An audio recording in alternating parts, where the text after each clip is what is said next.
Pagi itu, langit Bandung masih sedikit berkabut. Udara dingin menempel di jendela kaca besar di lantai 20 sebuah gedung perkantoran megah di kawasan Dago.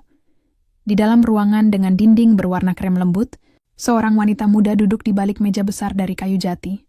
Namanya Fanya Aulia, CEO muda dari perusahaan fashion ternama bernama Olivia Mode. Fanya mengenakan setelan blazer putih yang rapi. Rambut hitam panjangnya disanggul sederhana, memperlihatkan wajah cantiknya yang tegas namun lembut. Di luar, karyawan berlalu lalang membawa dokumen dan laptop, sibuk dengan pekerjaan masing-masing. Tapi di dalam ruangan itu, suasananya terasa berbeda. Tenang tapi berat. "Bu Fanya, ini laporan penjualan bulan lalu," kata sekretarisnya Nia, sambil meletakkan map biru di meja. "Terima kasih, Nia. Tolong kirim juga ke bagian keuangan untuk dicek ulang ya," jawab Fanya lembut, tanpa menatap. Matanya tetap fokus pada layar laptop, tapi pikirannya melayang entah kemana. Sejak 3 tahun lalu, hidupnya berubah. Ia kehilangan suaminya dalam kecelakaan mobil saat perjalanan bisnis ke Jakarta. Sejak saat itu, Fanya harus mengurus semuanya sendiri. Perusahaan yang ditinggalkan suaminya, rumah besar yang terasa sepi, dan yang paling berharga, anak laki-lakinya, Arkan, yang baru berusia 6 tahun. Meski tampak kuat di luar, sebenarnya Fanya sering lelah. Ia terbiasa menghadiri rapat, mengatur strategi bisnis, dan menjaga citra dirinya di depan publik. Banyak yang mengaguminya, bukan hanya karena kecantikannya, tapi juga karena ketegasannya memimpin perusahaan besar di usia muda. Namun di balik semua itu, ada hati yang kesepian. Setiap pagi, sebelum ke kantor, Fanya selalu menyiapkan sarapan untuk Arkan. Ia tak pernah mau menyerahkan urusan itu pada pembantu. "Mama harus tetap masak untuk Arkan, biar kamu tumbuh sehat," katanya setiap kali bocah itu memprotes.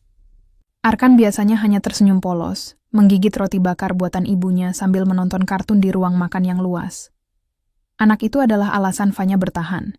Kadang di sela-sela kesibukan rapat, ia menyempatkan diri menatap foto Arkan di layar ponselnya. Ada rasa hangat setiap kali melihat senyum kecil itu, meski sesekali diiringi rasa bersalah karena waktu bersama anaknya semakin sedikit. Sore itu, setelah seharian bekerja, Fanya duduk di sofa ruang kerjanya sambil menatap keluar jendela. Bandung terlihat indah dari atas, lampu-lampu kota mulai menyala, tapi di dalam dirinya ada rasa hampa yang sulit dijelaskan. Nia masuk lagi sambil membawa segelas teh hangat. "Bu, besok ada rapat besar dengan investor dari Jakarta jam 9 pagi. Saya sudah atur semuanya." Fanya mengangguk pelan. "Baik Nia, setelah itu tolong kosongkan jadwal sore saya ya. Saya mau jemput Arkan sendiri besok." "Siap, Bu." Setelah Nia keluar, Fanya memejamkan mata sejenak. Ia teringat saat Arkan menangis malam tadi karena mimpi buruk. Bocah itu memeluknya erat, tak mau dilepaskan. "Mama jangan sibuk terus ya," katanya dengan suara kecil. Waktu itu Fanya hanya bisa membelai rambut anaknya sambil tersenyum. "Mama janji, Nak. Mama akan lebih banyak di rumah."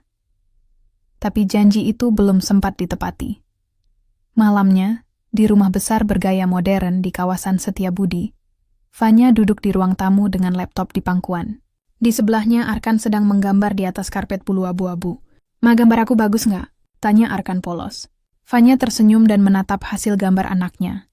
Gambar sederhana tentang seorang ibu dan anak laki-laki yang sedang berpegangan tangan di taman. "Bagus banget," katanya sambil mencubit pipi Arkan pelan. "Kamu gambar Mama cantik banget." Arkan tertawa kecil. "Iya dong, kan Mama CEO cantik." Mendengar itu, Fanya tak bisa menahan tawa kecil.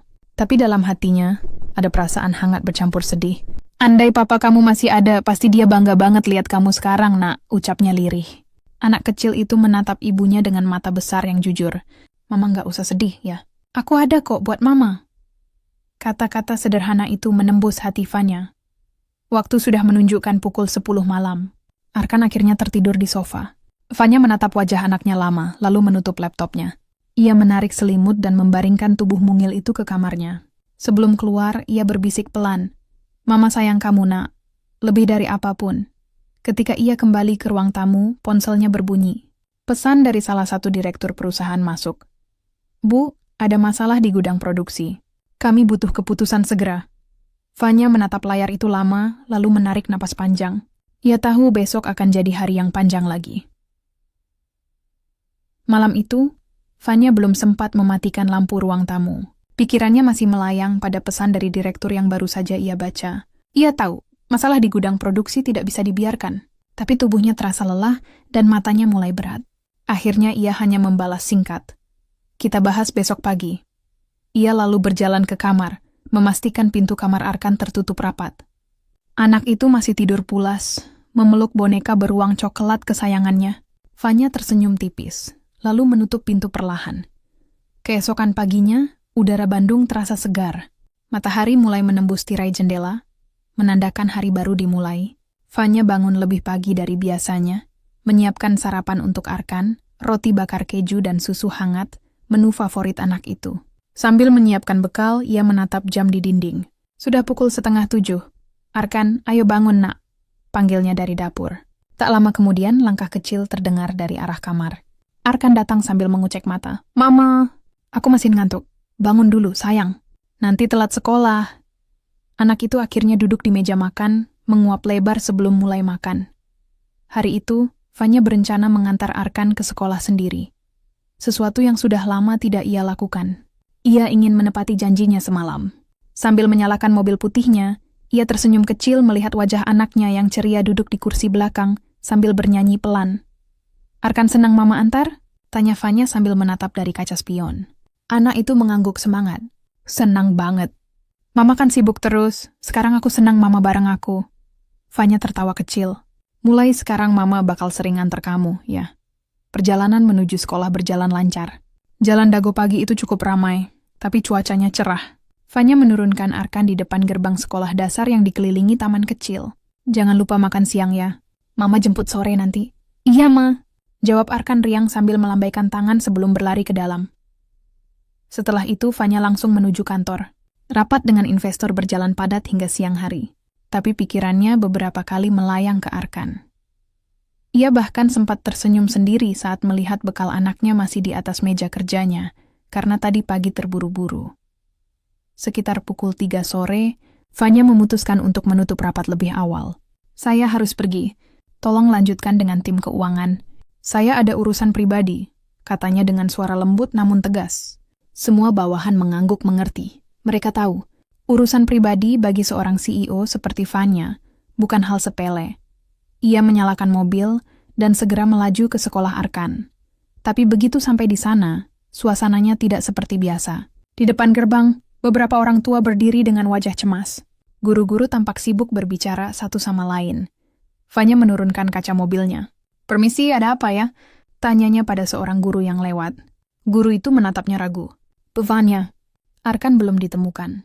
Detik itu juga darah Fanya seakan berhenti mengalir. Maksud ibu apa? Arkan belum ditemukan? Guru itu menjelaskan terbata-bata. Tadi saat jam istirahat, Arkan main di halaman belakang sekolah. Setelah itu, teman-temannya bilang dia tidak terlihat lagi. Kami sudah mencarinya ke seluruh area sekolah, tapi tidak mungkin. Suara Fanya gemetar. Ia turun dari mobil, berjalan cepat masuk ke halaman sekolah. Matanya mencari ke segala arah, taman, kantin, lapangan kecil di belakang. Tapi Arkan tidak ada, ia mulai panik. Nafasnya memburu, tangannya gemetar. Arkan! Teriaknya keras. Arkan nak! Ini mama! Beberapa guru ikut membantu memanggil. Beberapa anak-anak menatap dari kejauhan, bingung melihat wanita itu berteriak dengan mata berkaca-kaca. Salah satu penjaga sekolah datang tergesa-gesa. Bu, tadi ada yang bilang lihat anak kecil keluar dari gerbang belakang. Kami sedang periksa arah ke sana. Tanpa berpikir panjang, Fanya langsung berlari ke arah gerbang belakang sekolah. Hatinya berdebar hebat, langkahnya semakin cepat meski sepatu hak tinggi membuatnya sulit berlari. Sampai di ujung jalan kecil di belakang sekolah, ia berhenti dan menatap sekitar. Jalan itu sepi, hanya ada deretan rumah penduduk dan pepohonan rindang. Jeritnya lagi, suaranya menggema. Air matanya mulai jatuh tanpa bisa ditahan. Ia menatap ke kanan dan kiri dengan napas tersengal, wajahnya pucat. Tolong anak saya. Teriaknya lagi, kali ini dengan suara yang hampir pecah. Beberapa orang yang lewat hanya menatap heran. Tak ada yang berani mendekat. Hanya suara kendaraan dari kejauhan dan burung-burung yang bertengger di kabel listrik. Fanya memegang dadanya yang terasa sesak. Ia hampir kehilangan tenaga untuk berdiri. Namun di tengah kebingungan itu, dari arah ujung gang, seorang pemuda dengan jaket abu-abu mendekat sambil menuntun motor tuanya yang bannya bocor. Ia menatap ke arah Fanya yang tampak panik. Ada apa, Bu? Tanya pemuda itu pelan. Fanya menoleh cepat, matanya merah dan basah.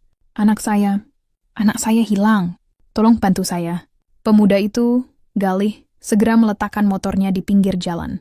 Wajahnya serius tapi tenang. Tenang dulu, Bu. Coba ceritakan pelan-pelan. Terakhir Ibu lihat anaknya di mana?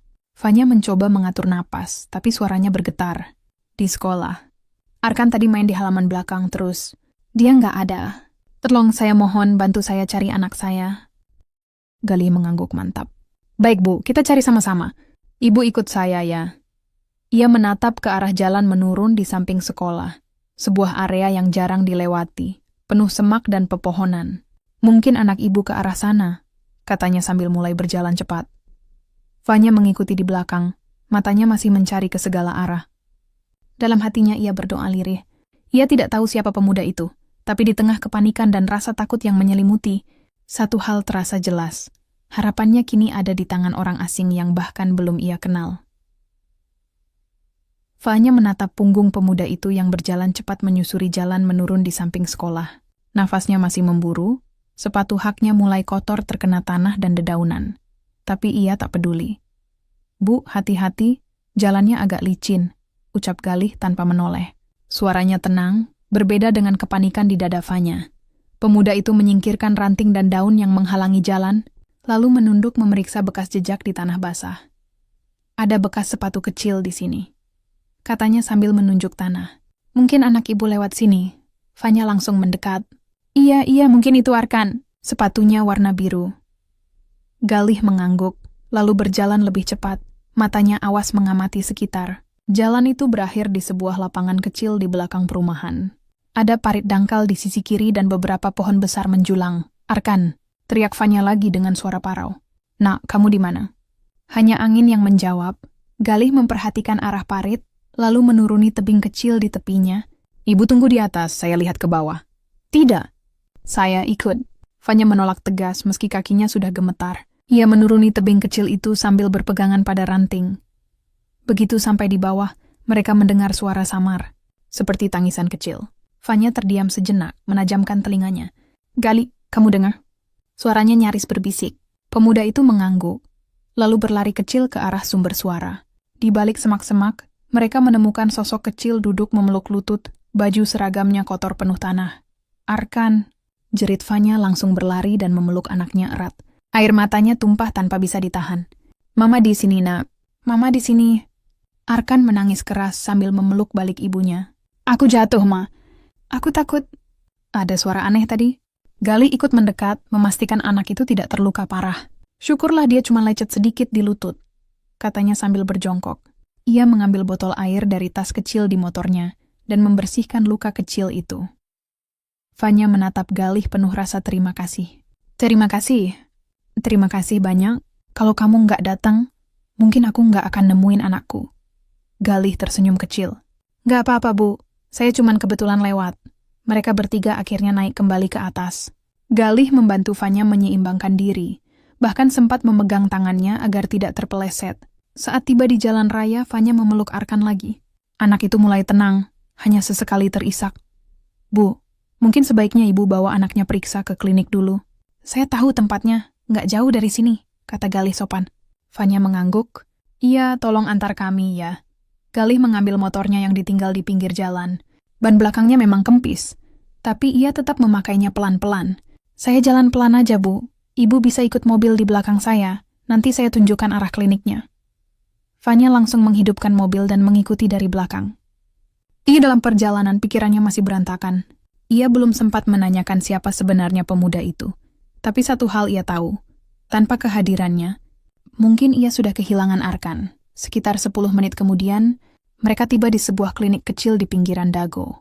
Tempatnya sederhana, tapi bersih. Dokter memeriksa Arkan dengan teliti dan memastikan luka di lututnya hanya lecet ringan. Setelah dibersihkan dan diberi perban, bocah itu bisa pulang. Di luar klinik, Fanya menatap Galih yang sedang duduk di kursi panjang sambil memperbaiki tali sepatunya. Galih ya? Kamu tinggal di sekitar sini? Tanya Fanya pelan. Pemuda itu mengangguk. Iya, Bu. Saya kos di belakang bengkel dekat jalan atas. Saya kerja bantu-bantu di bengkel motor. Fanya memperhatikan wajahnya sekilas. Kulitnya sawo matang, rambutnya agak berantakan, dan pakaiannya sederhana. Tapi matanya jujur. Ada ketenangan di sana yang sulit dijelaskan. Kamu baik sekali. Terima kasih sudah bantu saya tanpa pikir panjang, ucap Fanya tulus. Galih tersenyum. Saya cuman gak tega lihat orang panik, Bu. Apalagi ibu sendirian tadi. Arkan yang duduk di pangkuan ibunya tiba-tiba menatap Galih. Om, makasih ya udah bantu aku sama Mama. Galih tertawa kecil. Sama-sama nak, lain kali hati-hati kalau main ya. Jangan jauh-jauh.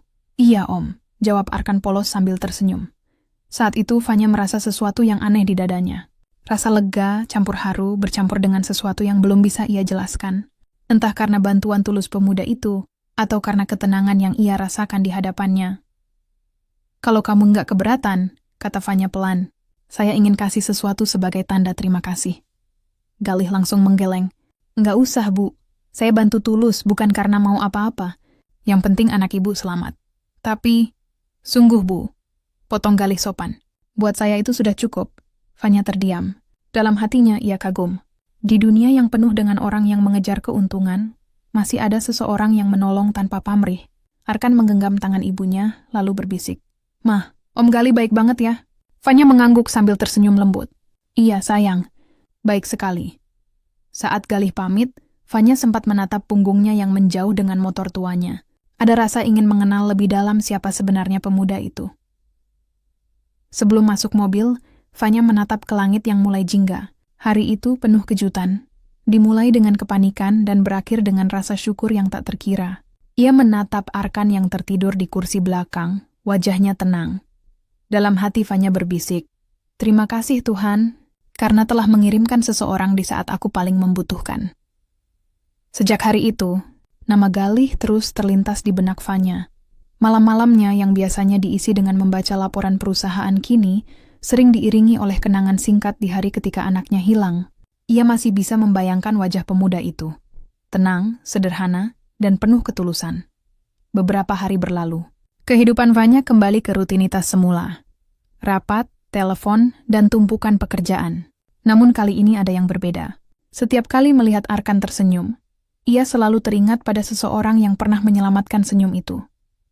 Suatu sore, saat Fanya menjemput Arkan dari sekolah, anaknya tiba-tiba berseru gembira. Ma, itu Om Galih. Fanya menoleh cepat. Di seberang jalan, tampak Galih sedang mendorong motornya keluar dari gang kecil, memakai jaket lusuh dan helm hitam. Ia tampak kaget melihat Fanya dan Arkan, tapi segera tersenyum ramah. Om Galih. Arkan melambai semangat. Galih menyeberang pelan. Wah, kebetulan sekali. Lagi jemput Arkan, Bu? Iya, jawab Fanya sambil tersenyum. Ternyata kamu tinggal dekat sini, ya? Galih mengangguk. Iya, Bu. Bengkel tempat saya kerja cuma 2 gang dari sekolah ini. Tanpa banyak pikir, Fanya berkata. Kebetulan, mobil saya mau servis minggu ini. Mungkin kamu bisa bantu antar ke bengkel tempat kamu kerja? Galih menatapnya sebentar, lalu mengangguk pelan. Boleh, Bu. Nanti kapan Ibu sempat, saya bantu. Hari berikutnya, Fanya benar-benar datang ke bengkel itu. Tempatnya sederhana, berlantai semen kasar, dengan atap seng yang meneteskan air hujan di sudut-sudutnya. Suara alat-alat bengkel bercampur dengan musik radio tua di pojokan. Begitu Galih melihat mobil putih milik Fanya masuk, ia segera menyapanya. Silahkan parkir di sini, Bu. Saya bantu periksa dulu. Fanya turun dari mobil, menatap sekeliling bengkel itu. Tempatnya jauh dari bayangannya, tidak seperti bengkel besar dan modern yang biasa ia datangi. Tapi di sini, suasananya terasa hangat dan jujur. Bengkel ini kamu yang punya? Tanya Fanya. Bukan, Bu. Jawab Galih sambil membuka kap mesin. Saya cuma karyawan. Tapi pemilik bengkel sudah saya anggap seperti keluarga sendiri. Fanya memperhatikan cara Galih bekerja. Gerakannya cekatan tapi hati-hati. Ada ketenangan di wajahnya, seolah pekerjaan berat sekalipun bisa ia jalani tanpa keluh. Kenapa kamu mau kerja di sini? Tanya Fanya lagi. Galih tersenyum kecil tanpa berhenti bekerja, karena cuma ini yang bisa saya lakukan. Saya nggak kuliah, Bu. Tapi saya suka mesin, jadi saya belajar dari nol. Yang penting halal dan bisa bantu keluarga di kampung. Jawaban itu membuat Fanya terdiam. Ia menatap pemuda itu lama, merasakan sesuatu yang hangat dan jujur dari setiap katanya. Dalam hati, ia kagum. Ketika mobilnya selesai diperiksa, Fanya menyerahkan amplop kecil. Ini untuk jasa kamu. Galih buru-buru menolak. Nggak usah, Bu. Saya dibayar sama bengkel. Lagian saya nggak enak. Ibu udah baik banget. Tapi, beneran, Bu, Nanti kalau saya bantu hal lain baru boleh, ya? Katanya sambil tersenyum.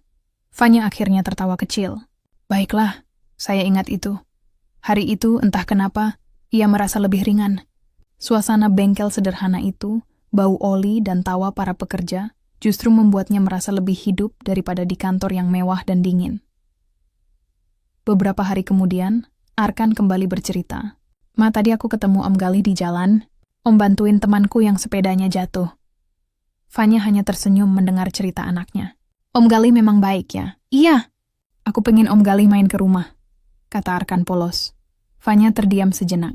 Ia tidak tahu harus menjawab apa, tapi diam-diam ia juga ingin bertemu lagi dengan Galih. Ada rasa penasaran yang tumbuh, bukan sekadar karena rasa terima kasih, tapi karena ketulusan pemuda itu membuatnya ingin tahu lebih dalam. Akhir pekan tiba. Bandung sore itu hujan rintik-rintik. Fanya baru saja pulang dari supermarket ketika melihat seseorang di pinggir jalan sedang berusaha memperbaiki motor tuanya yang mogok. Ia mengenali jaket abu-abu itu seketika. Callie? Panggilnya dari dalam mobil. Pemuda itu menoleh kaget, lalu tersenyum.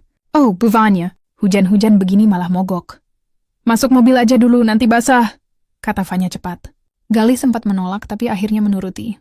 Ia duduk di kursi depan dengan pakaian yang sudah separuh basah. Terima kasih, Bu. Saya nggak enak merepotkan, katanya sambil mengusap rambutnya yang basah. Tidak apa-apa, jawab Fanya. Kamu mau saya antar kemana? Ke kos aja, Bu, di belakang bengkel. Nggak jauh. Selama perjalanan, suasana dalam mobil terasa hangat meski hujan di luar deras. Mereka berbicara ringan, tentang pekerjaan, tentang Arkan, dan sedikit tentang kehidupan masing-masing. Fanya baru tahu kalau Galih anak sulung dari 3 bersaudara dan orang tuanya tinggal di Garut. Setiap bulan, ia mengirim sebagian gajinya untuk membantu keluarganya di kampung. Berat ya hidup kamu, ucap Fanya pelan. Galih tersenyum. Nggak juga, Bu. Saya udah biasa. Hidup memang nggak selalu mudah. Tapi kalau dijalani dengan ikhlas, rasanya ringan. Kata-kata itu menancap dalam di hati Fanya. Ia menatap hujan di kaca depan sambil berpikir. Selama ini, ia punya segalanya tapi sering merasa kekurangan. Sedangkan pemuda di sampingnya tidak punya banyak, tapi tampak lebih damai dari siapapun yang ia kenal. Saat mereka sampai di depan rumah kos sederhana itu, Galih menoleh dan berkata, "Terima kasih sudah mau repot nganter saya, Bu." Fanya tersenyum lembut. Sama-sama. Hati-hati, Galih. Setelah pemuda itu turun dan berlari kecil ke arah pintu kos, Fanya masih duduk diam di mobilnya. Suara hujan menemani lamunannya. Untuk pertama kalinya dalam waktu lama, ia merasa tenang. Dan itu semua karena kehadiran seseorang yang datang tanpa diminta, tapi perlahan mulai mengisi ruang sepi di hatinya. Beberapa hari berlalu sejak pertemuan mereka di tengah hujan. Namun, bayangan Galih tak pernah lepas dari pikiran Fanya. Setiap kali ia duduk di ruang kerjanya yang luas dan sepi, wajah pemuda itu seolah hadir di sudut pikirannya, bukan karena ketampanannya, tapi karena ketulusan dan ketenangan yang ia bawa. Fanya sering bertanya dalam hati, mengapa seseorang seperti Galih bisa begitu melekat di pikirannya? Padahal dunia mereka berbeda jauh. Dirinya adalah seorang CEO yang hidup dalam kemewahan, sementara Galih hanyalah pemuda sederhana yang bekerja di bengkel kecil. Tapi justru perbedaan itu yang membuat Fanya merasa ada sesuatu yang hilang dari hidupnya selama ini. Sore itu, setelah rapat panjang yang melelahkan, Fanya memutuskan untuk keluar dari rutinitasnya. Ia menyetir sendiri tanpa arah, hanya ingin menikmati udara sore Bandung. Tanpa sadar, mobilnya berhenti di depan bengkel tempat Galih bekerja. Ia ragu sejenak, tapi akhirnya turun juga. Dari kejauhan, ia melihat Galih sedang mengelap tangannya yang kotor oleh oli. Senyum kecil muncul di wajahnya ketika melihat Fanya datang. "Wah, Bu Vanya! Kok tiba-tiba mampir ke tempat kotor begini?" katanya sambil tertawa kecil. Fanya tersenyum malu. "Lagi lewat aja sekalian mau lihat mobil saya." "Masih aman kan?" "Masih bagus, Bu. Tapi kalau Ibu mau, nanti saya bantu cek lagi." Mereka pun berbincang di depan bengkel itu. Tak ada jarak, tak ada canggung. Entah kenapa, setiap kali berbicara dengan Galih, Fanya merasa bisa menjadi dirinya sendiri. Tak perlu menjaga citra, tak perlu berpura-pura kuat. Sambil menunggu, Galih menawarkan segelas teh hangat dari termos tua di pojok bengkel. "Maaf, Bu, cuma teh biasa. Tapi lumayan buat ngusir capek." Fanya menerima dengan senyum. "Nggak apa-apa, justru ini yang saya butuh." Mereka duduk di kursi kayu. menikmati teh di sore yang mulai dingin. Suara motor yang lewat dan aroma hujan sisa tadi siang menciptakan suasana yang anehnya menenangkan. "Bu Fanya," kata Galih perlahan, "kadang saya bingung. Ibu itu kelihatan kuat banget, tapi mata ibu kayak nyimpan banyak capek." Fanya terdiam. Ia tidak menyangka Galih bisa membaca hatinya secepat itu. "Kamu tahu, Galih," katanya lirih, "orang-orang lihat saya sukses, tapi mereka nggak tahu rasanya jadi saya. Sejak suami saya meninggal, semua beban ada di pundak saya. Kadang saya cuma pengen istirahat, tapi nggak bisa." Galih menatapnya tenang. "Kalau capek, berhenti sebentar juga nggak apa-apa, Bu. Bukan berarti nyerah, cuma butuh napas." Kata-kata sederhana itu membuat Fanya menunduk. Ada rasa hangat yang menjalar di dadanya. Ia merasa dimengerti. Sesuatu yang sudah lama tak ia rasakan. Hari demi hari pertemuan mereka semakin sering. Kadang Fanya sengaja mampir ke bengkel, kadang Galih datang ke rumahnya membantu memperbaiki sesuatu. Arkan sangat senang setiap kali Galih datang. "Om Galih, ayo main bola." Teriaknya riang setiap kali melihat pemuda itu muncul di gerbang rumah. Galih selalu menuruti, meski kadang ia masih memakai pakaian kerja yang penuh noda oli. Fanya akan duduk di teras, melihat mereka tertawa bersama. Setiap kali Arkan tertawa lepas, hatinya ikut hangat. Namun, kebersamaan itu tidak luput dari pandangan orang lain. Nia sekretaris setianya pernah bertanya dengan hati-hati, "Bu, maaf kalau saya lancang." Tapi orang-orang mulai ngomong. Mereka bilang ibu sering bersama laki-laki dari bengkel dekat sekolah Arkan. Fanya hanya tersenyum tipis. "Biar saja, Nia. Orang selalu punya sesuatu untuk dibicarakan." "Tapi, Bu..." "Nia," potongnya lembut. "Kadang orang yang kelihatannya sederhana justru punya hati paling tulus." Malam itu, setelah Arkan tidur, Fanya duduk di balkon rumahnya. Angin malam membawa aroma bunga melati dari taman. Ia memandangi ponselnya, membuka pesan yang dikirim Galih siang tadi. "Bu, besok sore saya lewat rumah." Arkan titip bola, katanya ketinggalan di bengkel. Tanpa sadar, senyum lembut muncul di wajahnya. Hatinya berdebar kecil hanya karena pesan sederhana itu. "Kenapa aku jadi begini?" gumamnya pelan. Keesokan harinya Galih benar datang. Tapi kali ini suasananya berbeda. Saat Fanya menemuinya di depan rumah, Galih tampak lebih diam dari biasanya. "Bu, saya mau pamit beberapa hari," katanya pelan. "Pamit? Mau kemana?" "Saya harus pulang ke Garut. Bapak saya sakit, katanya butuh bantuan." Fanya terdiam sejenak. "Oh, iya tentu. Kamu harus temani orang tua kamu." Galih mengangguk. "Saya cuma mau kasih tahu dulu. Terima kasih sudah baik sama saya, Bu. Sama Arkan juga." Fanya menatapnya lama. Ada rasa berat yang tiba-tiba muncul, tapi ia berusaha menyembunyikannya di balik senyum. "Jaga diri kamu baik-baik, Galih. Sampaikan salam saya untuk orang tua kamu." "Iya, Bu," jawabnya singkat. Setelah Galih pergi, Fanya berdiri lama di depan pagar rumah. Sore itu langit Bandung berwarna jingga kemerahan. Angin berhembus lembut, membawa rasa sepi yang tiba-tiba terasa sangat dalam. Arkan datang menghampiri, menggenggam tangan ibunya. "Ma, Om Galih kapan main lagi?" Fanya menatap jauh ke arah jalan yang mulai gelap. "Entahlah, Nak. Mungkin nanti, kalau sudah waktunya." Di lubuk hatinya, ia tahu ada sesuatu yang mulai tumbuh perlahan di antara mereka. Bukan hanya rasa terima kasih, tapi sesuatu yang lebih dalam, lebih hangat, dan lebih berani dari sekadar simpati. Namun ia juga sadar dunia mereka berbeda. Dan terkadang, perasaan yang tumbuh diam-diam justru yang paling sulit diungkapkan. Hari-hari setelah kepergian Galih terasa sunyi, meski kantor tetap sibuk. Rumah tetap hangat dengan tawa Arkan. Tapi ada bagian dari hati Fanya yang terasa kosong. Setiap kali ia melewati jalan tempat bengkel itu berada, pandangannya selalu mencari sosok yang kini tak tampak di sana. Sudah hampir 2 minggu Galih tak terlihat. Fanya tak tahu kabarnya, hanya berharap semuanya baik-baik saja di kampung halamannya. Namun setiap malam, ia masih sering memikirkan kata-kata terakhir pemuda itu.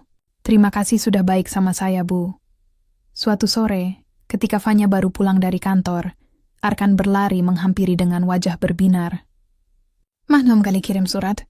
"Surat?" Fanya kaget. "Dari mana kamu tahu?" "Dari pos, Mani." Bocah itu menyerahkan amplop coklat kecil bertuliskan tangan sederhana. Fanya membuka surat itu perlahan. Tulisan tangan Galih tampak rapi, walau sedikit miring. "Bu Fanya, semoga ibu dan Arkan selalu sehat. Bapak saya sudah membaik, alhamdulillah. Saya sebenarnya ingin kembali ke Bandung, tapi saya masih harus membantu adik yang mau masuk sekolah. Terima kasih atas semua kebaikan Ibu. Saya banyak belajar dari Ibu tentang kerja keras, ketulusan, dan arti keluarga. Sampaikan salam saya untuk Arkan. Galih. Setelah membaca surat itu, Fanya terdiam lama. Ada kehangatan yang menjalar perlahan di dadanya, bercampur dengan rasa rindu yang ia sendiri tak sanggup jelaskan. Ia menatap Arkan yang sedang bermain di lantai, lalu tersenyum kecil. Om Galih orang baik ya, Mah? Tanya Arkan.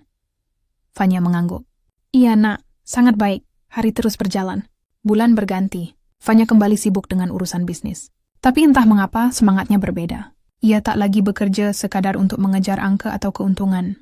Kini, ia ingin membangun perusahaan dengan hati, membantu banyak orang, termasuk mereka yang hidup sederhana seperti Galih. Ia mulai membuka program pelatihan kerja gratis di perusahaannya untuk anak-anak muda yang tidak mampu. Banyak yang heran dengan keputusan itu, tapi Fanya hanya tersenyum setiap kali ditanya alasannya. Dalam hatinya ia tahu, keputusan itu lahir dari inspirasi seseorang yang pernah datang dengan motor tuanya di hari penuh kepanikan. Beberapa bulan kemudian, di sebuah acara pelatihan yang diadakan di halaman belakang kantor, Fanya berjalan menyapa para peserta. Ia mengenakan pakaian sederhana. Jauh dari kesan CEO seperti biasanya. Senyum hangatnya membuat banyak orang merasa nyaman.